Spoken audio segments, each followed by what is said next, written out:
बिस्मिल्लाहिर्रहमानिर्रहीम। हज़रात अस्सलामु अलैकुम वरहमतुल्लाहि वबरकातुहू। आज मुख्तसर बुखारी शरीफ की दो अहादीस का मुताला करेंगे। ये किताबुल हैज़ की मुख्तसर बुखारी शरीफ की हदीस नंबर 221 और 222 है, और तरतीब के लिहाज से ये बुखारी शरीफ की हदीस नंबर 332 और 333 नंबर हदीस है। आज अल्हम्दुलिल्लाह हमारा बुखारी शरीफ का किताबुल हैज़ का चैप्टर मुकम्मल हो जाएगा।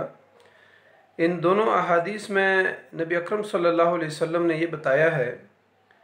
पहली हदीस में ये बताया कि निफास वाली औरत अगर फोत हो जाए तो उसका जनाजा कैसे पढ़ा जाएगा और इमाम किस जगह खड़ा होकर नमाज़ पढ़ाएगा। और दूसरी हदीस में हाइज़ा औरत अगर लेटी हुई है और साथ कोई नमाज़ पढ़ रहा है तो उसका कपड़ा अगर उसको मस करता है तो इसमें कोई हरज नहीं है। ये दो तालीमात नबी अकरम सल्लल्लाहु अलैहि वसल्लम ने हमें दी हैं। अन समूरा तबने जुंदुबिन रज़ियल्लाहु अन्हु अन्न इम्रअतुन मातत फ़ी बत्निन फ़सल्ला अलैहा नबी सल्लल्लाहु अलैहि वसल्लम फ़क़ाम वसतहा, रवाहुल बुखारी। अन मैमूनता रज़ियल्लाहु अन्हा ज़ौजुन नबी सल्लल्लाहु अलैहि वसल्लम अन्नहा कानत तकूनु हाइज़न ला तुसल्ली वहिया मुफ्तरिशतुन बिहिज़ाइ मस्जिदिन नबी सल्लल्लाहु अलैहि वसल्लम वहुवा युसल्ली अला खुमुरतिही इज़ा सजदा अस्वाबहा बाज़ु सौबिही, रवाहुल बुखारी। हज़रत समूरा बिनत जुंदुब रज़ियल्लाहु ताला अन्हु फरमाते हैं कि एक औरत दौरान ज़च्चगी फ़ौत हो गई तो नबी सल्लल्लाहु अलैहि वसल्लम ने उसकी नमाज जनाज़ा पढ़ाई, और नमाज जनाज़ा पढ़ाते वक्त आप सल्लल्लाहु अलैहि वसल्लम उसके दरमियान में यानी कमर के सामने खड़े हो गए। दूसरी हदीस में हज़रत मैमूना रज़ियल्लाहु ताला अन्हा जो उम्महातुल मोमिनीन में से हैं, वो फरमाती हैं कि जब वो हाइज़ा होती और नमाज नहीं पढ़ती थीं तो नबी सल्लल्लाहु अलैहि वसल्लम के सजदागाह यानी मस्जिद जिस जगह पे नबी सल्लल्लाहु अलैहि वसल्लम हुजरे के अंदर नमाज़ पढ़ते थे वहाँ लेटी रहती थीं, और रसूलुल्लाह सल्लल्लाहु अलैहि वसल्लम अपनी चादर या अपने मुसल्ले पे नमाज पढ़ते थे। जब सजदा करते तो आप सल्लल्लाहु अलैहि वसल्लम का कुछ कपड़ा उनके जिस्म को मस करता था। तो यानी ये दो अहादीस हमारे सामने हैं, और इनमें से जो अहकाम मुस्तंबत होते हैं वो अभी हम इंशाअल्लाह यहाँ मुताला करेंगे। यानी पहली औरत जो है वो ज़च्चगी की हालत में फ़ौत हुई, और नबी सल्लल्लाहु अलैहि वसल्लम ने हमें ये तालीम दी कि उसका जनाजा कैसे पढ़ा जाएगा। जो औरत फ़ौत हुई उसके बारे में मुहद्दिसीन और फ़ुक़हा ने लिखा है कि ये उम्मे काब थीं और वो फ़ौत हो गई थी। बाज़ ने कहा कि उसको पेट की बीमारी थी और वो फ़ौत हो गई। अल्लामा इब्न असीर ने कहा कि वो हालत निफाज में फ़ौत हो गई थी, जबकि अल्लामा किरमानी ने अपनी किताब में लिखा है कि वो औरत बच्चे की विलादत की वजह से फ़ौत हो गई थी और वो ज़च्चगी में थी। इमाम बुखारी रहमतुल्लाह अलैह इस हदीस को यहाँ लाने का बुनियादी मकसद ये है, हालांकि ये हदीस तो किताबुल जनाइज़ के अंदर आनी चाहिए थी, लेकिन यहाँ पर लाने का मतलब यह है कि अगर कोई औरत हालत निफास में मर जाए तो जैसे कि हालत निफास में वो नमाज जो है वो नहीं पढ़ती, तो लेकिन उसका नमाज जनाजा जो है वो पढ़ा जाएगा। इमाम बुखारी भी रहमतुल्लाह अलैह ये बताना चाहते हैं कि निफास का खून जो है वो एक आर्जी निजासत थी, और बाद लोगों ने कहा कि एक निजासत वो थी और उसके ऊपर मौत वाक़ई हो गई। तो इसका मतलब इमाम बुखारी रहमतुल्लाह अलैह ये कहते हैं कि इसका मतलब ये नहीं है कि वहाँ निजासत जमा हो गई और अब उनकी जनाजा जो है वो नहीं पढ़ा जाएगा, बल्कि उनका जनाजा पढ़ा जाएगा इस वजह से कि वो कलमा गो हैं, और ये जो निजासत थी ये आर्जी निजासत थी। और जब उसको गुस्ल दे दिया गया, एक तो यह है कि जिस वक्त वो फ़ौत हो जाती है कोई औरत, तो अगर वो हाइज़ा होती है या निफास की हालत में होती है तो उनका खून बंद हो जाता है। उसके बाद जो आर्जी निजासत हुक्मी निजासत जो होती है, तो जब उनको गुस्ल दिया जाता है तो उससे वो पाक हो जाती हैं। तो यहाँ पर ये फरमाया कि चूँकि असल तहारत तो उसकी कलमे की वजह से है, और इस वजह से जो है ना औरत को गुस्ल दिया जाएगा और उसके बाद उसकी जनाजा अदा की जाएगी, नमाज जनाजा अदा की जाएगी। تو یعنی امام بخاری رحمۃ اللہ علیہ یہاں پر یہ بتانا چاہتے ہیں کہ ایسی عورت کی نماز جنازہ ادا کی جائے گی، وہ نجس العین نہیں ہے، بلکہ یہ نجاست جو ہے یہ عارضی ہے اور حکمی ہے، اور اس کو جو ہے نا، ایک تو جب وہ فوت ہو گئی تو ان کا خون بند ہو گیا، اور دوسرا یہ کہ جب اس کو غسل دے دیا گیا تو پھر اس کے بعد وہ پاک ہو گئی۔ امام بخاری رحمۃ اللہ علیہ دوسری بات یہ بتانا چاہتے ہیں کہ عورت کا جنازہ کیسے پڑھا جائے گا، یعنی مرد اور عورت کے جنازے میں جو امام ہے وہ کہاں کھڑا ہوگا۔ تو امام بخاری یہ بتانا چاہتے ہیں کہ زچگی اور نفاذ میں فوت ہونے والی عورت اور باقی عورتوں کے نماز جنازہ میں کسی قسم کا کوئی فرق نہیں ہے، کہ جیسے باقی عورتوں کا نماز جنازہ پڑھا جاتا ہے تو اسی طریقے سے اس عورت کا بھی نماز جنازہ اسی طریقے سے پڑھا جائے گا۔ امام محمد نے کہا کہ کھڑے ہونے کے حوالے سے جنازہ پڑھانے والا شخص عورت کے وسط میں کھڑا ہوگا، اور مرد جو ہے اس کے سینے کے برابر کھڑا ہوگا۔ یعنی انہوں نے مرد اور عورت کے درمیان تھوڑا سا فرق یہ کیا کہ عورت اگر فوت ہو جائے تو اس کے وسط میں کھڑا ہوگا، اور اگر مرد فوت ہو جائے تو اس کے سینے کے پاس کھڑا ہوگا۔ جبکہ اس کے مقابلے میں باقی فقہائے احناف جو ہیں ان کے نزدیک اس میں کوئی فرق نہیں ہے کہ کوئی مرد ہے یا عورت ہے، تو امام کو جو ہے نا وسط میں کھڑا ہونا چاہیے۔ دوسری حدیث جو ہم نے مطالعہ کی کہ حائضہ اور جنبی جو ہے وہ نجس العین نہیں ہے، تو حائضہ عورت اور جنبی عورت کو جو نجاست لاحق ہوتی ہے وہ عارضی اور حکمی ہوتی ہے، وہ نجس العین نہیں ہوتے۔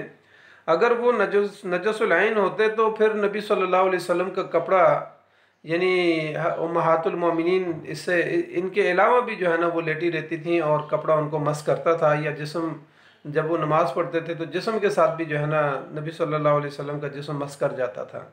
تو یہاں پر حضرت میمونہ رضی اللہ تعالیٰ عنہ نے کہا کہ میں لیٹی ہوئی ہوتی تھی اور نبی صلی اللہ علیہ وسلم نماز پڑھتے تھے اور آپ کا کپڑا مجھے مس کرتا تھا۔ تو اس کا مطلب یہ ہے کہ کوئی بھی حائضہ عورت یا جنبی شخص نجس العین نہیں ہوتا۔ اسی طریقے سے حضرت میمونہ رضی اللہ تعالیٰ عنہ فرماتی ہیں کہ نبی صلی اللہ علیہ وسلم نماز پڑھتے اور میں سامنے لیٹی ہوئی ہوتی تھی یا ساتھ مصلی کے ساتھ لیٹی ہوئی ہوتی تھی، اور نبی صلی اللہ علیہ وسلم نماز پڑھتے تو بعض لوگوں کا اصل میں یہاں پہ یہ بھی رد کرنا ہے کہ امام بخاری رحمۃ اللہ علیہ اس حدیث کو یہاں لا کے یہ بھی رد کرنا چاہتے ہیں کہ بعض لوگوں کا جو نظریہ ہے کہ اگر ایک شخص نماز پڑھ رہا ہے اور عورت آگے سے گزر گئی تو اس کی نماز فاسد ہو جاتی ہے۔ تو اس حدیث میں یہ بھی بتانا مقصود ہے کہ امہات المومنین لیٹی ہوئی ہوتی تھیں اور نبی صلی اللہ علیہ وسلم نماز پڑھتے تھے، تو اس طریقے سے نماز ٹوٹ نہیں جاتی ہے۔ اس حدیث سے معلوم ہوا کہ یعنی جنبی اور نفاس والی جو عورت ہے یا حائضہ اور نفاس والی جو عورت ہے، اگر نمازی کے سامنے لیٹی رہے تو اس سے کوئی فرق نہیں پڑتا۔ اس حدیث سے یہ بھی سامنے آتا ہے۔ اس حدیث میں آیا کہ نبی صلی اللہ علیہ وسلم اپنے خمرہ یعنی مصلی کے اوپر نماز پڑھ رہے تھے، اور خمرہ اس کو مصلی کو خمرہ اس لیے کہتے ہیں کہ وہ انسان کے ہاتھ اور چہرے کو جو ہے وہ چھپا دیتا ہے، تو اس لیے اس مصلی کو خمرہ کہتے ہیں۔ اور خمرہ یعنی وہ مصلی جو کھجور کی شاخوں سے بنا ہوا ہو اور اس میں کھجور کی شاخوں کو دھاگے کے ساتھ پرویا گیا ہو، تو اس میں دھاگا چونکہ چھپا ہوا ہوتا ہے تو اس لیے بھی جو ہے نا اس کو خمرہ کہتے ہیں، اور یہ خمرہ چھوٹے مصلی کو کہتے ہیں۔ لیکن عرب جو ہے نا بڑی چٹائی جو کھجور کے پتوں سے بنی ہوئی ہوتی تھی اس کو حصیر کہتے تھے، حصیر۔ تو یعنی خمرہ اور حصیر کے اندر جو ہے نا یہ تھوڑا سا فرق ہے۔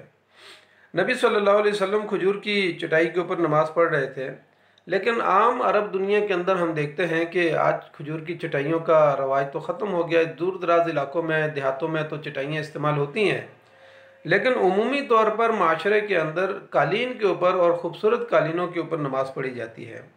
تو اس کا مطلب یہ ہے کہ عمراء اگر قالینوں کے اوپر نماز پڑھیں اور تکبر نہ کریں تو کوئی حرج نہیں ہے، کیونکہ اگر تکبر اس میں آ جاتا ہے کہ ایک آدمی چٹائی پہ نماز پڑھ رہا ہے اور دوسرا جو ہے نا قالین اور گدوں کے اوپر نماز پڑھ رہا ہے، یا موٹے مصلوں کے اوپر نماز پڑھ رہا ہے جن کے اندر جو ہے نا بیٹھنے میں تکلیف نہیں ہوتی ہے، تو اگر اس میں تکبر شامل نہ ہو تو پھر تو کوئی حرج نہیں ہے۔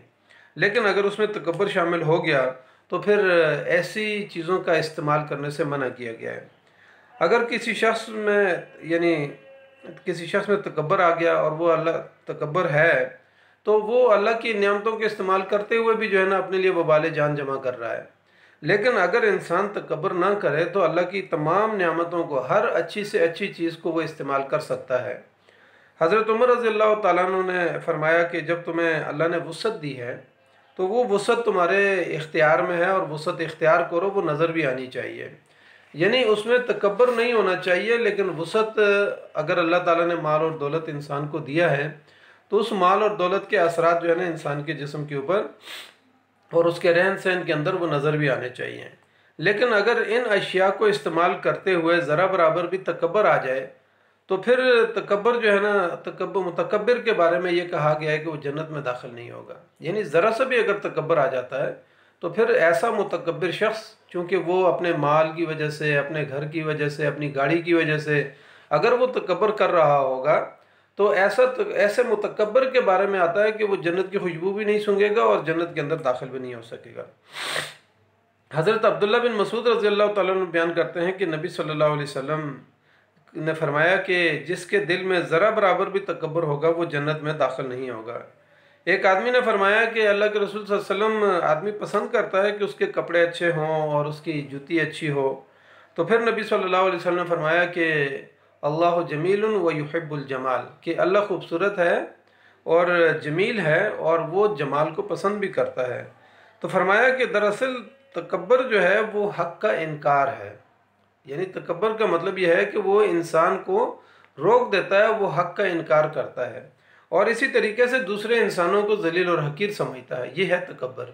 लेकिन अगर अच्छे कपड़े पहने हैं और उसकी ख्वाहिश है, और अच्छा जूता पहना है और उसकी ख्वाहिश है, तो ये तकब्बर नहीं है, बल्कि अपने किसी उस अल्लाह की नियामत की वजह से दूसरे इंसानों को जलील और हकीर समझना और हक़ के रास्ते से रुक जाना, ये दरअसल तकब्बर है। अबुल अहवस अपने वालिद से रवायत करते हैं कि नबी सल्लल्लाहु अलैहि वसल्लम के पास में गया और मैंने ज़रा घटिया कपड़े जो है वो पहने हुए थे। तो आप सल्लल्लाहु अलैहि वसल्लम ने पूछा कि क्या तुम्हारे पास माल है? तो मैंने कहा जी हाँ, मेरे पास माल है। तो नबी सल्लल्लाहु अलैहि वसल्लम ने पूछा कि तुम्हारे पास किस तरह का माल है? तो उन्होंने कहा कि मेरे पास ऊँट भी हैं, बकरियाँ भी हैं, घोड़े भी हैं, ग़ुलाम भी हैं। तो फिर नबी सल्लल्लाहु अलैहि वसल्लम ने फरमाया कि जब अल्लाह ताला ने तुम्हें इतना माल अता किया है तो उसकी नियामत और करामत के असरात जो है वो तुम्हारे जिस्म के ऊपर दिखाई देने चाहिए। यानी नबी सल्लल्लाहु अलैहि वसल्लम ने तरगीब दिलाई कि अगर किसी शख्स के पास माल है तो अगर वो फिर कमज़ोरी का इजहार करता है, कंजूसी का इजहार करता है, तो इस बात से भी मना किया गया है। यानी इस्लाम जो है इंसान को मियाना रवी सिखाता है। अगर किसी के पास माल ज़्यादा है तो वो अपने माल पे तफाखुर भी नहीं करेगा। अगर किसी के पास माल मौजूद है तो वो जो है ना कंजूसी और बुखल का इजहार भी नहीं करेगा। तो दरमियान में मियाना रवी यानी इस्लाम हमें सिखाता है कि अगर किसी के पास माल और दौलत है तो फिर आजिज़ी और इनकिसारी के साथ वो सारी चीज़ों के इस्तेमाल कर सकता है, हर बेहतर से बेहतर चीज़ को इस्तेमाल कर सकता है। इस हदीस से हमें ये बात हमारे सामने आ जाती है कि अच्छे घर का इस्तेमाल, अच्छी गाड़ी का इस्तेमाल, मकान का इस्तेमाल या और जो दुनिया में अच्छी अच्छी चीज़ें हैं उनके इस्तेमाल से इस्लाम मना नहीं करता है। लेकिन उसमें तकब्बर शामिल नहीं होना चाहिए, तकब्बर और रियाकारी शामिल नहीं होनी चाहिए। अगर उसमें तकब्बर और रियाकारी शामिल हो गई तो वही चीज़ें उसके लिए तबाही का बायस हैं। दुनिया में भी तबाही है और आखिरत में भी इंसान के लिए तबाही है। लेकिन आज के उमूमी माशरे के अंदर एक यानी चलन तो यही है कि लोग जो है ना बेहतर से बेहतर की तलाश में सरगर्दान रहते हैं और तफ़ख्र और तकब्बर और तफाखर की एक सिलसिला है जो दुनिया के अंदर, एक दौड़ है जो दुनिया के अंदर चल रही है और ये चीज़ नस्ल दर नस्ल जो है ना आगे बढ़ती चली जा रही है। इसलिए इस्लाम हमें यानी ये तालीम देता है कि हम बेहतर से बेहतर चीज़ का इस्तेमाल करें और उसमें तकब्बर और रियाकारी नहीं होनी चाहिए। दूसरे नंबर पर हमें इन अहादीस के अंदर ये पता चला कि निफास और जो हाइज़ा औरतें हैं ये नजसुल ऐन नहीं है बल्कि ये निजासत हुक्मी है। अगर कोई औरत ऐसी हालत में, ज़चगी की हालत में या निफास की हालत में वो फ़ौत हो जाए या हाइज़ा फ़ौत हो जाए तो वो उनका खून जो है ना वो उनकी मौत के साथ ही बंद हो जाता है और फिर ये निजासत हुक्मी जो है उनके गुस्ल देने से ख़त्म हो जाती है। चूँकि वो कलमा गो हैं, पाक हैं, मुतहर हैं, तहारत में हैं, तो इस वजह से उनकी नमाज जनाजा भी अदा की जाएगी और आम मुसलमानों की तरह जो है ना जिस तरीके से हम उनके साथ सलूक करते हैं कि आखिर में उनका जनाजा पढ़ा जाता है और बाइज़्ज़त तरीके से उनको रुखसत किया जाता है, तो इसी तरीके से जो है ना नबी सल्लल्लाहु अलैहि वसल्लम ने हमें ये तालीमात दी हैं। और साथ ये फरमाया कि अगर कोई हाइज़ा औरत हो اور کوई शख्स नमाज़ पढ़ रहा हो, उसका शोहर नमाज़ पढ़ रहा हो, तो अगर उसके साथ जिस्म मस हो जाए या फिर कपड़ा जो है ना मस हो जाए तो इससे कोई फ़र्क नहीं पड़ता। तो अल्लाह ताला से हम दुआ करते हैं कि अल्लाह ताला हमें इन अहादीस को समझने की तौफ़ीक अता फ़रमाए। और हम अल्लाह का शुक्र अदा करते हैं कि आज हमने बुखारी शरीफ का एक और चैप्टर किताबुल हैज़ को मुकम्मल किया है।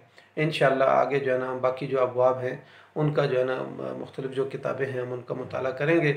और इंशाअल्लाह ये हमारी मुख्तसर बुखारी शरीफ जो है ये कोई 2200-2300 अहादीस पे जाके मुकम्मल हो जाएगी। वैसे तो बुखारी शरीफ में काफ़ी ज़्यादा अहादीस हैं, लेकिन हम जो अहादीस का मुताला कर रहे हैं इसमें तकरार नहीं आएगा। यानी एक हदीस बुखारी शरीफ के अंदर से एक ही दफ़ा हम पढ़ेंगे। और मुझे उम्मीद है कि आप इसको ख़ुद मुताला भी करेंगे, अपने बच्चों को भी पढ़ाएँगे, अपनी ख़वातीन को भी पढ़ाएँगे, और इसके साथ साथ जितना इसको जो है ना आगे लोगों के लिए कारआमद और मुफीद अगर आप पाएँ तो आप आगे लोगों तक इसको शेयर करें ताकि लोग इससे इस्तिफ़ादा कर सकें। जज़ाकल्लाहु खैर। अस्सलामु अलैकुम व रहमतुल्लाहि व बरकातुहू।